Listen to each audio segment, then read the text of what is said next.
For antiwar.com, I'm Scott Horton. This is Antiwar Radio.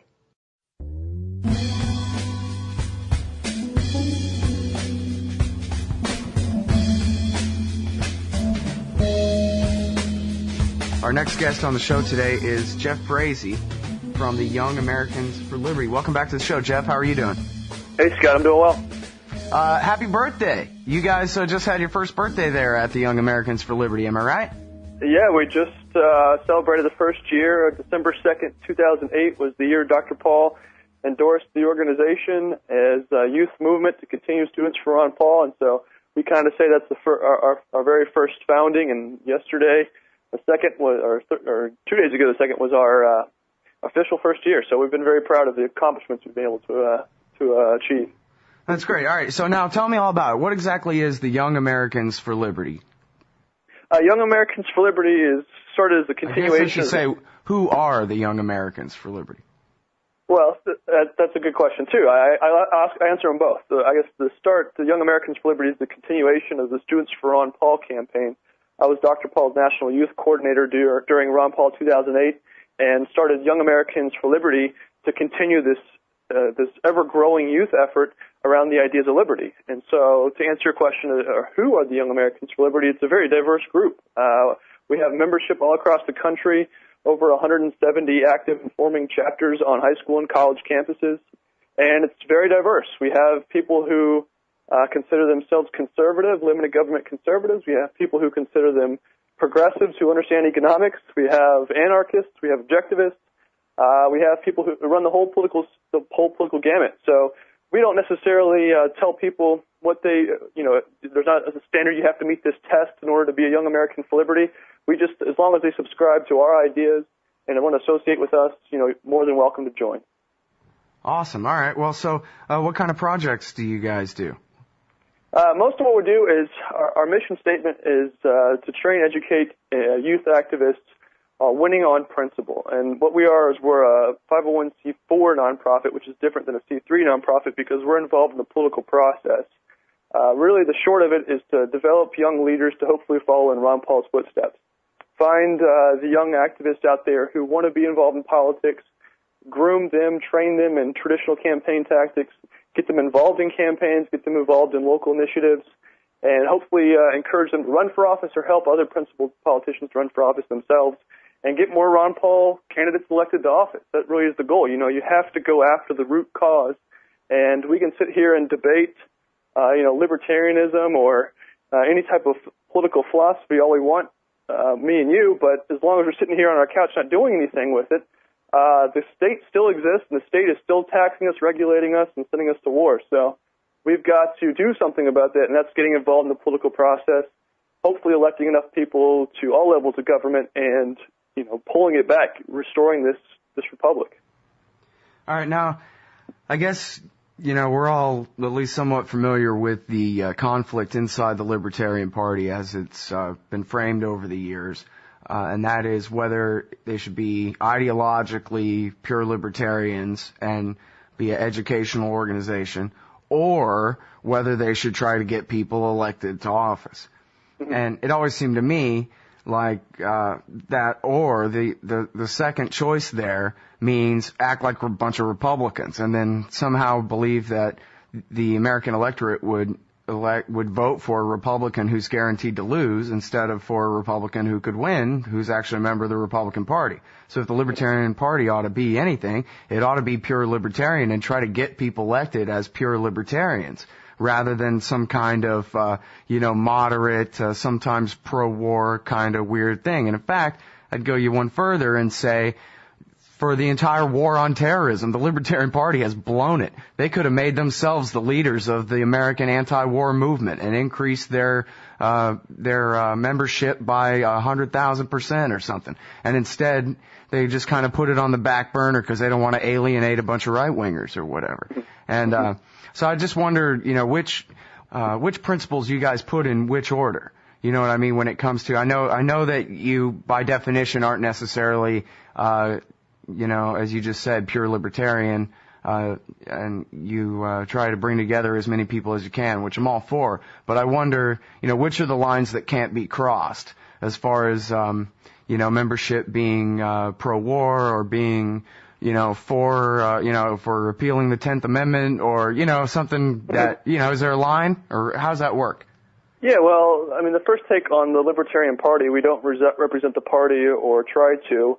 We encourage our members to get involved in the political process, and whatever avenue that may be, they find best works for them.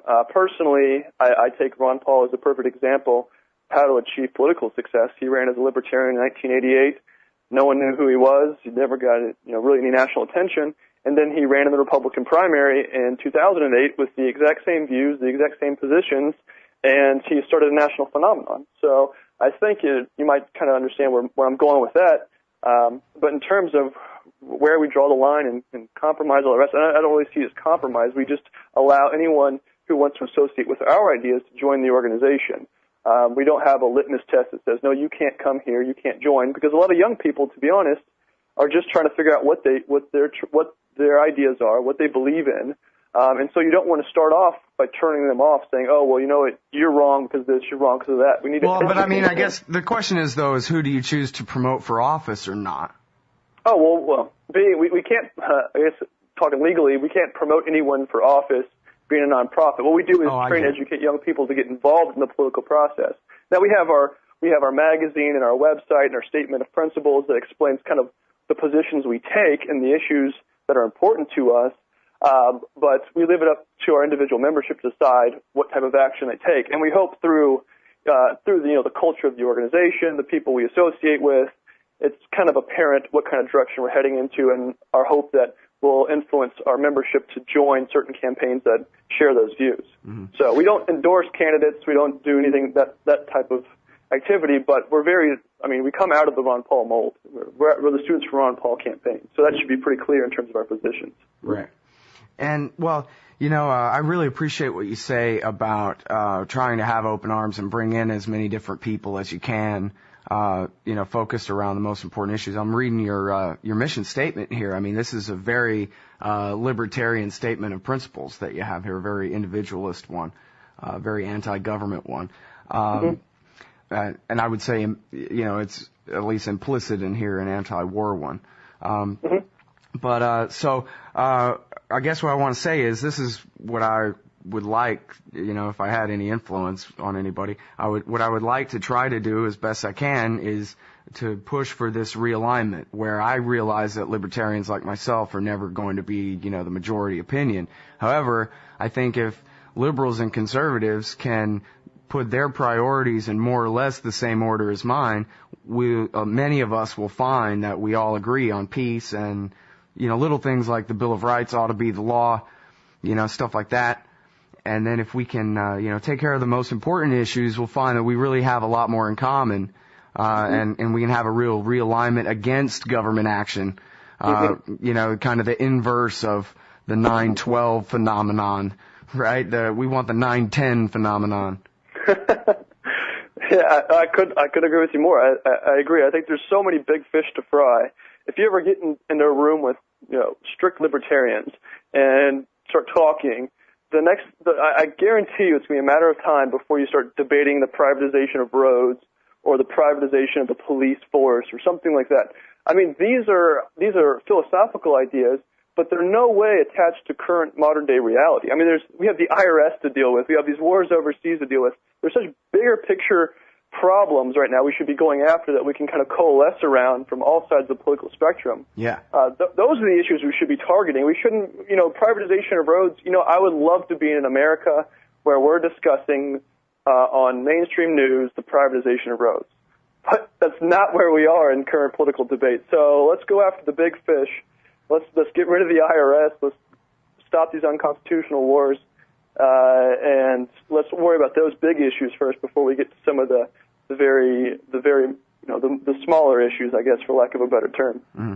Well, just in the past few weeks or past couple of weeks, I guess, Ron Paul has had, as far as I know, his biggest legislative accomplishment, which is attaching a real audit the Fed bill to another Empower the Fed bill that they're passing out of the House of Representatives now. And I guess it remains to be seen whether this thing will make it out of conference committee in its original form and things like this. But, of course, this is another major issue right there with, the Fourth and Fifth and Sixth Amendments and the rest of them being the law, with bringing the troops home from overseas and ending the empire, is the bailouts and what many, I think, have credibly described as the biggest heist in the history of all mankind, which is going on right in front of all of our faces as we speak, still, more than a year after it began. And, in fact, Glenn Greenwald wrote a piece about how a bunch of progressive bloggers came together to provide support for progressive Democrat congresspeople to vote with Ron Paul and Paul Grayson to get their amendment out of committee, not the compromise bad version, the Mel Watt version, but the real version. It was a libertarian and a left and right realignment in miniature right there that helped Ron Paul get this thing done. Yeah, you're exactly right. Well, this is a tangible achievement that Campaign for Liberty and Young Americans for Liberty has kind of rallied around. Before the Ron Paul campaign, the Federal Reserve wasn't even known for the most part. You talk to your friends, people didn't know what it is. And now people know not just about the Federal Reserve, but now they know about monetary policy and that the Federal Reserve is bad and what it's doing to us. It's really kind of waking up a lot of Americans. It's because we're getting involved in the political process. We're lobbying heavily for a bill that is the root of the war machine. I mean, these wars don't occur unless the Federal Reserve is there to fund them.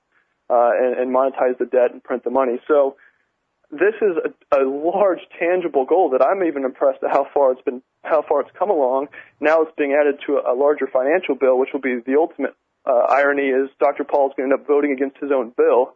Right. It just goes to show that the tangible results we have now with this effort is something it just seems so logical that we should be auditing the Federal Reserve, and that's connecting with a lot of Americans. So it's these type of issues we've got to identify that, us as constitutionalists have always supported, how to take those mainstream, gather enough people, rally around them, and actually produce real results. Mm-hmm. And now, I always thought, and maybe I'm wrong because look how effective I am, not very, but I always thought it was better to attack the left from the left and the right from the right. And it seems like, especially when we're going through these topsy-turvy times when you have a peace candidate, supposedly, who is elected from the Democratic Party, and you have the switch from the liberals and the conservatives about who's in power and who's in the opposition, and yet here we have Obama escalating the war, just as he promised he would, but still quite contrary to the beliefs of most of the people who supported him, I would think. And, when I was in New Hampshire, giving a talk to the Young Americans for Liberty chapter up there just a few weeks back, quite a few of those young guys were veterans who were anti-war and were members of the Young Americans for Liberty up there. And it occurs to me that what really should have been going on the whole time was that everybody who was right-wing and anti-war at all, or libertarian and anti-war at all, should have been making that the number one argument and attacking the right from the right, calling them a bunch of one world revolutionaries and that kind of thing. And real conservatives demand peace and that sort of argument. Seems like now with, all these liberals who are disappointed in Obama, all the liberals who are apologizing for him and pretending not to see what he's doing and all that this is a real opportunity for the Young Americans for Liberty to really, replace the Answer Coalition or whoever as the leaders of the anti-war movement in America. Mm-hmm. Yeah, well, the real peace movement's the liberty movement. I think that's pretty clear and evident with the fact that here the progressives have rallied around Obama, and he's just been more of the same. And you're right, there's a real opportunity right now for the liberty movement, especially young people, to really speak out and spread our ideas. There's so many people we have met who have been a part of the anti-war movement, and just because of the culture the anti-war movement's been, that they've just drifted towards, I guess, progressivism, socialism, those type of ideas, that we're now exposing to them and say, hey, look, you can believe in free markets and still be anti-war. That makes sense. And just exposing these people to these ideas and just getting the gears turning in their head has been highly effective because they know they've been fooled by the left and trying to elect a quote-unquote peace candidate and not getting what their desired ends are. Mm-hmm. So they're realizing that, there is a principled position and that just because you believe in free markets, you don't believe necessarily you believe in war. And just because you believe in socialism doesn't mean you believe in peace. And it's actually quite the opposite. So it's been, for better or for worse, the war issue has been a big issue amongst young people because we're seeing our friends go overseas and not come home, or with one less arm or leg, and it's devastating. We're the ones taking the brunt of this war, whether it's with our friends, with our own human life, or with the debt that's going to be put on us in upcoming years. So there's a real opportunity right now. We have some plans coming up in the new year to actually target this issue even more. I'm not going to reveal those yet because there's still some planning to be, but stay tuned to the website in Young Americans for Liberty. We're going to have some activism projects in 2010 that's going to focus specifically on this issue and Obama's war. All right, now, Jeff, tell us a little bit about how people can learn about the Young Americans for Liberty, how they can join. Well, the best part to start, I guess, is the website, youngamericansforliberty.org, or yaliberty.org is the shorter version. You go there, you can join. Our membership is just $10 a year. We usually have mostly young people who join, and the benefits of that are quite large. In fact, you get an annual subscription to our magazine, Young American Revolution, which publishes quarterly. And also, if you're not a student or a young person, but you're young at heart and you believe in these ideas, a contribution of $50 or more will get you a subscription to the magazine as well. I've been extraordinarily proud of it. Dan McCarthy, who you may know, Scott, who's the senior editor at the American Conservative magazine, is our editorial director, and has been putting together some amazing pieces. And every issue, we make sure we touch on the Constitution, we touch on the anti-war message, we touch on limited government message, and we're using these magazines to get into the hands of students to recruit them on campuses. So we're mailing them out to our chapters, they're passing them out, we're printing out over 10,000 every issue. They allow you to grab a copy, sit down, read them in class, and go, wow, I really connect to these ideas. How do I get involved? Go to the website, join Young Americans for Liberty, and get a chapter started on your campus, whether you're in high school or college. We're starting chapters all across the country. As I mentioned earlier, we have over 170 that are currently active and forming. Well, I'm really proud of you, Jeff. I think what you're doing is a great thing, and I think, actually this is going to be, part of the history of America. What you're doing is really helping to shape the future of the libertarian movement, however you define that, as broadly or narrowly as you want to. But you deserve a lot of credit for what you've done here.